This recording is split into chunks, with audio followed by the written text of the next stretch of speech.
All right, I think we're gonna go ahead and move on to topic number 2, which is actually Dan's topic for us. Oh man, does that mean I have to drive the show? Yeah, I'm gonna let you drive the show. Oh gosh. I am really curious. I would love to have a conversation about what we did before we did this. What other jobs have we had? What have you done? What careers, what work did you do before you were a writer? Do you want me to go first? Yeah, and we don't even have to, like, you can give us one and we can talk about it for a while and then someone else and we can come back because I bet all of us have multiple things that we did. Mm-hmm. I have multiple. The job I had immediately before this, I was still a writer, but I was an artist. If you Google Matt Dinniman art, to this day you can still see it. To this day, IKEA carries some of my artwork. Really? I design greeting cards for a living. Paper Chase stores in the UK still have Matt Dinniman cards. If you look, there'll just be a silly picture of a rabbit. It's cute art. And you will have no idea I did it until you flip the back and it says Matt Dinniman. And that's what I did for years. I was in corporate advertising right immediately before that, but I quit that to sell art, and I would also travel to conventions to sell my art directly. And I was setting up at Emerald City Comic Con in Seattle. And I'd spent all the money I had in my bank account. And it was March 16th, 2020. And they closed this down, and I kind of had to pivot immediately.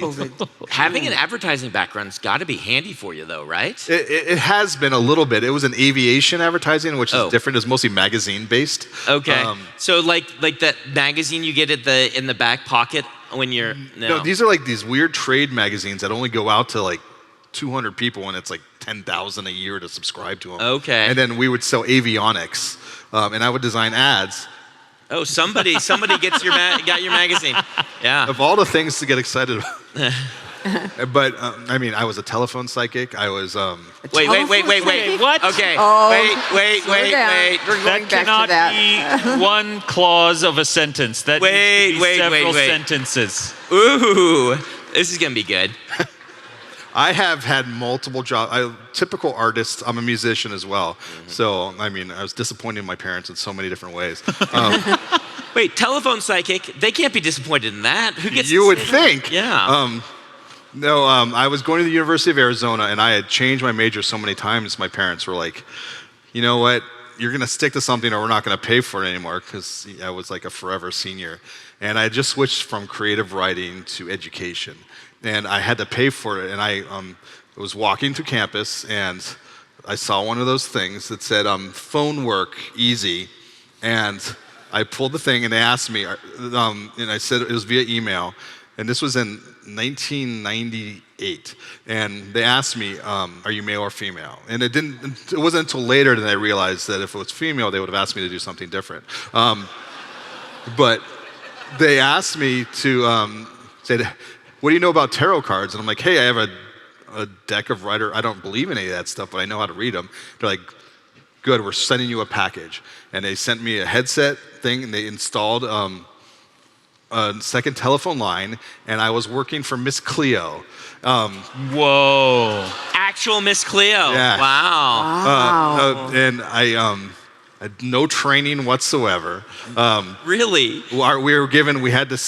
We would log in on the phone, and then I would sit there in my underwear and watch Jerry Springer with like subtitles on, and I would read people's tarot cards, and they would get like the first 5 minutes free, and your goal was to keep them on the line for about 20 minutes. And my average was 57 minutes, because I would just talk. And then my conscience just wouldn't let me do it for much longer because I felt so bad about it. People would call in and be like, man, I'm having money problems. I don't know what to do. And I'm like, you're paying $4.99 a minute to talk to me. Mm-hmm. Yeah, that's even worse than I imagined. It's worse. How they went about that. Man, I felt so bad. That's also good experience for writing villains. Yeah. Yeah.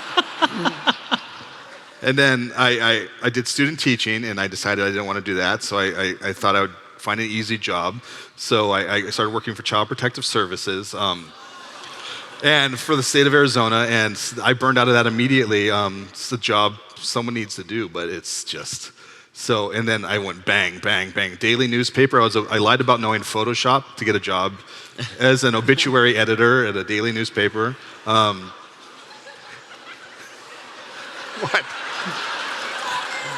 I did not expect that's where this topic was going to go. No. I'm confessing all my sins. Wow. But because I taught myself Photoshop, I ended up getting a career in art. So eventually, I went from there to advertising because I would design magazine ads, and that's how I got here. Well, let's talk to Robin for a minute, and we might come back to some of these ones that we glossed over on you. All right? Oh, it's not going to be near as interesting. So you were a hitman, or no. I was a dot counter. Okay. A dot counter. Yeah, University of Alaska Geophysical Institute. I think I was a junior or a senior in high school. And what they would do is they had this water-sensitive paper, and they would put it out in the rain for a few seconds and pull it in. And I had to measure the dots, and then I had to write down how many were this many millimeters and how many were that. And Why? it was all, it had dates and hours and everything, and they were trying to get, I guess, Geophysical Measurement Institute. So I worked there. I've worked as a photo lab assistant. I've delivered the U.S. mail. Ooh, tell us. USO? Yeah, that was a hard job. Yeah. It's a small town, but I would go into work, and there would be 4 ladies sitting on stools, and all this mail would come in, bloop, big sacks of it just dumped out. Yeah. And they would sit there, and they were like poker dealers. There were four routes, and they would deal the mail out to the routes. They had it all memorized. Wow. What, and then they would give us mail, and I had these pigeonholes, and I had to put it in order for my route. It's not alphabetical. It's not numerical, right? Because sometimes you go up one side of the street and come down, or you turn a corner and then come back to that street. This is what your mail carriers are doing every day so that you can send a letter across the U.S. for 84 cents. So, and then I would take the mail and I'd put it across a leather strap, and I would bundle it tight and number it, and I would have these bundles in my car. I did not have a mail van. I am sitting in the passenger seat, driving like this and going to all the mailboxes, and you pop that strap open and you take the mail out and you put it in the mailbox. Wow. So that was all the really hard jobs that we're all so glad that we don't have to do. Yeah, well, it's every time someone says, "Oh, the budget for the U.S. Postal Office," do you want to fight? So I'm trying to envision driving a car from the passenger seat. Mm-hmm. You can steer like this. Yeah. Because the mailboxes are on this side. Yeah, That's but right. how did you work the gas pedal? With your left foot. Just over here. Yeah, left reaching foot, around gas the and center brake. console. Yeah. You say Okay. as if It wasn't it's a so stick easy. shift. That would have been bad. Yeah.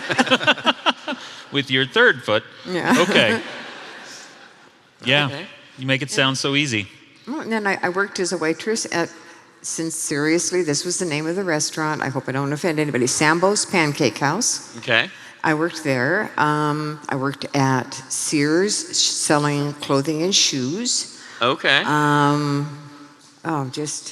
You take whatever job you can get. Yeah. So. No, I've been there. Like, for me, I didn't have as many as it sounds like you both had, because I settled into one pretty quickly, which I've talked about a lot. My main job before I was able to be a writer was working a graveyard shift at a hotel.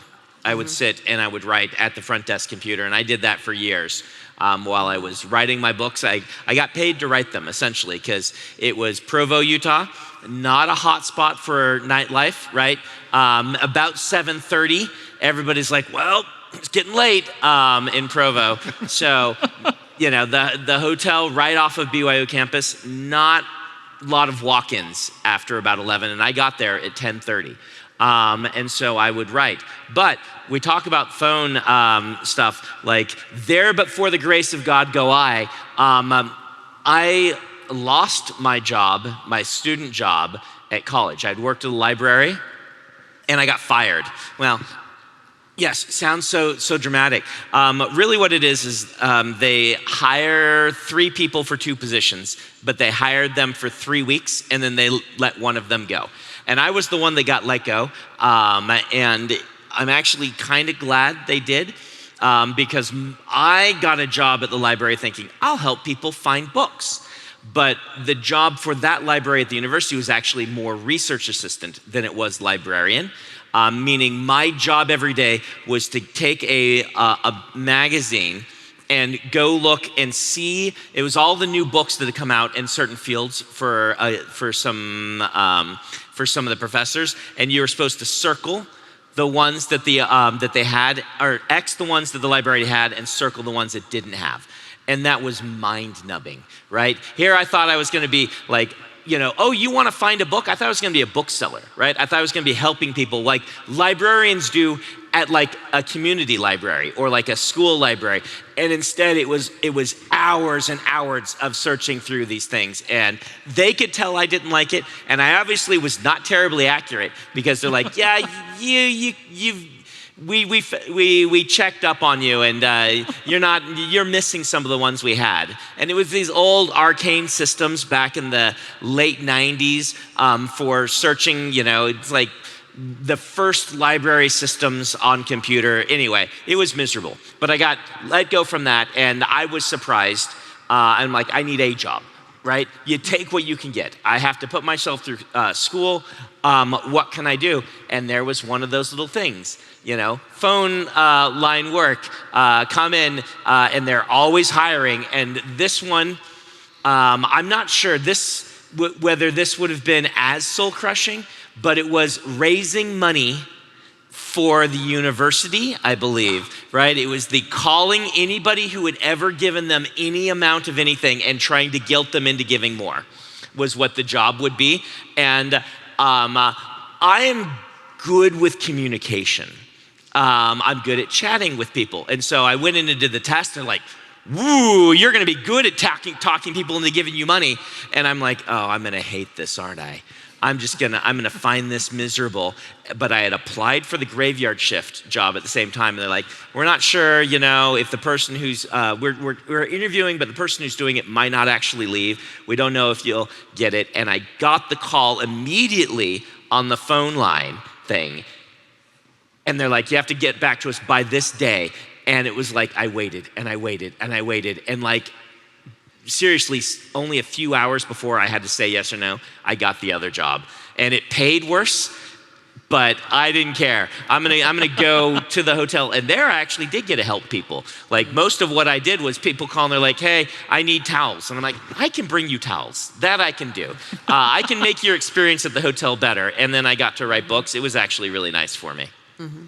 Were you able to recommend different grades of towel? I should have. I didn't get to do that, but I did get to, do things like people are like, my air conditioner isn't working. So I learned the next day, I'm like, what can go wrong with these air conditioners? I'm the only one on staff during that time at this hotel. It was a fairly big hotel. It was like 100 rooms, but it was, again, just next to the university. It wasn't big enough that they needed. So I was it. And so I learned how to fix the air conditioners, so in case someone's air conditioner didn't work, and I could come in and I could get that going. And I learned the various things, like what were the tricks with the heaters, what were all these things. So if someone called, I like to be the person who could make it better for them, because I didn't have to basically do any sales. Right? That was all the other teams. I'm just was there to make sure that people staying at the hotel had a good time, as good a time as they could have at a low-end Best Western, right? It was technically a hotel, not a motel. We did have hallways, but one step above motel. But is that how they advertised? Yeah. We have hallways. We have hallways. We've got an actual pool inside. So, but the pool was closed when I was, but I did occasionally let people in the pool. The manager didn't need to know. If they came and they're like, we just got in, we got to, can I sit in the hot tub? I'm like, I gotcha. So that was my job. I was the I gotcha rather than the, can I gotcha charge guy. you extra to upgrade you or things like that. So. Okay, I'm curious about this because I also had a situation where I had one job on the line that I had been offered, and then ended up going with a different job instead. Is that a common thing? Has that happened to either of you? It's happened to me multiple times. I had 2 jobs at a time. A lot of times, I was I wanted to be a private investigator for the longest time because I thought that sounded so cool. Not even surprised Sounds anymore. so cool. And I was working in Tucson, Arizona, where I was living. There's so many in the 90s. There were just miles and miles of these big buildings that were all phone banks for various things, and a lot of us worked in multiple different ones. I worked for Microsoft. I worked for AOL at the time, and I was working for Front Page, which was Microsoft's like web page software. I was doing technical support, and I had an interview to get a job for a private investigator, and I wanted it so bad, but I had to like skip work to do it. So I put my job on the line in jeopardy to try to get this job, and I ended up getting the job as a private investigator, and it was like the worst job I ever had. And so I regretted losing that job. And at the same time, I was doing telephone relay at night for deaf people who would call, and that's how I learned to type really, really fast, because you had to type 75 words a minute. The deaf people would use their TTY machines, and then I would read what they said, and then I would type back to them what the person on the other end of the phone. And that was a great job, but it also paid $7 an hour, and I just couldn't afford it. So the private investigator thing was great, but it was mostly me just driving around following poor people on disability, trying to videotape them, cheating their disability when a lot of times they weren't, and I just couldn't do that. So I ended up losing everything. And that's man, it sounds so much less glorious than every story that I've written or other people have written about being a PI. And I had to jump through all these hoops to get my license to be a private investigator in the state of Arizona too, and I ended up with no jobs, basically, from 3 jobs because of it. And that's the risk. We always want, we want something better that'll pay more or be more interesting, but it's such a risk when you want to do something, and you never know what you're going to end up with. Mm-hmm. So, Matt, I was a private investigator also. Oh, wow. Yes, I was 9. I loved the 3 Investigators series of books, which was like a Hardy Boys analogous thing. Yeah, some of you had them. I loved Encyclopedia them. Brown and myself. Okay, yeah, it's something like this, but they were the 3 investigators, and I had business cards printed for me and my friends, and we handed them out at the grade school, and there were no mysteries. We waited weeks. Nobody mysteriously vanished. There were no gunshots. There were no, it was really kind of disappointing to me that after 2 whole weeks of handing out business cards, we did not get a single case of not even someone's missing pet. So my investigation career ended very quickly. Can I still hire you? No. I don't have the business cards anymore. If I did, then it's the business cards that make you. Because in the 3 investigators, they had business cards. So I got my own. Now I'm imagining 9-year-old Brandon following people on disability, trying to film them walking out of their car instead of getting a wheelchair. So, Robin, did we miss any of yours that are interesting to talk about? Let's see. At one point, it was during one of the Boeing downturns when work was really hard to find in the Seattle area for anything. And I had a toss-up between working security in a department store. We had those back then. Or working as a waitress. And I took the waitress job on the theory that I could get more than minimum wage via tips, right? Right. But at that time, the state of Washington said we can pay you 85 cents less per hour because we assume you're going to get tips. So I wasn't even getting minimum wage. They didn't do the thing. A lot of them now, you declare how much you did, and if it's not minimum wage, then it has to at least go up to that. We had a nice manager who said, declare your tips up to the minimum wage level and I won't ask questions. Okay. And then the next manager who came in said, we know you're making more than this. We want to know what your tips are. And so, and then of course you get taxed on it to the point that one of our top waitresses got a 0 paycheck because she had made so much on tips that they taxed her and it took all of her regular paycheck away. So it was not fun times to be low income. Yeah, I'm well, going to guess, based on all of Matt's terrible jobs where he had to do awful things, that he was the one that took the paycheck away. he got hired. Go talk to all of these servers, and you take their paychecks, and you write 0 on it. And yeah.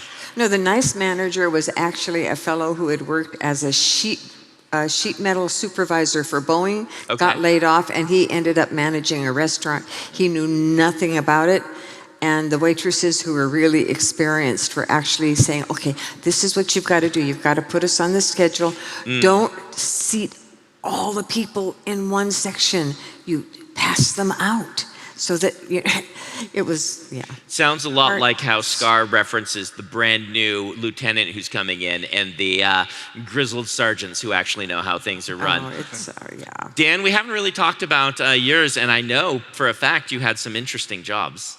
Well, I'm trying to think of anything that can stand up to, like, phone psychic, but I mean, creative writer for a scrapbooking company is not a job that a lot of people have had. Yeah, creative writer for a scrapbooking company, creative writer for exercise machine company, creative writer for a pharmaceutical, not pharmaceutical, it was nutraceuticals, which is code word for snake oil, selling like shampoo and makeup and stuff. But in high school, I want to ask about high school jobs. One of my big jobs in high school was I was a groundskeeper in a cemetery. And I did landscaping work and mowing lawns, and my main job that I loved to do was watering the lawns, because that was the easy one where you could mostly just rest in the shade because sprinklers do all the work for you. What kind of high school jobs did you have? My first job was shredding documents for the United States Army. And Every time, Matt, we come to you, can you be full-time on our So podcast? the reason we don't know about Area 51 is you. so my dad was, this is in Fort Huachuca, Arizona, and this is actually slightly before high school. My dad was a battalion commander, he's a colonel in the U.S. Army, and he said, I got a job for you, so you're not bored all summer. And I wasn't bored anyway, but, and then there was this giant room filled with paper, and I had no idea what it was. I didn't even think to look at it, but I think it was mostly like people's social security numbers, honestly. But there's like these industrial shredders that my hand would just be gone if I stuck my hand in it. And I was a kid, and I was just taking these reams all day long. It was a warehouse the size of this room, literally, filled with boxes, and I was shredding them all day long. That's what happened to the Ark of Covenant eventually. yeah, that's what I think you got shredded shredded it. on accident. Wrong warehouse. Then I went from there to Kentucky Fried Chicken. Okay. Wow, okay. Robin, any high school jobs? Wait, you went from there to Kentucky Fried Chicken, or the waste paper went from there to Kentucky Fried Probably. Chicken? Dan, don't get us sued.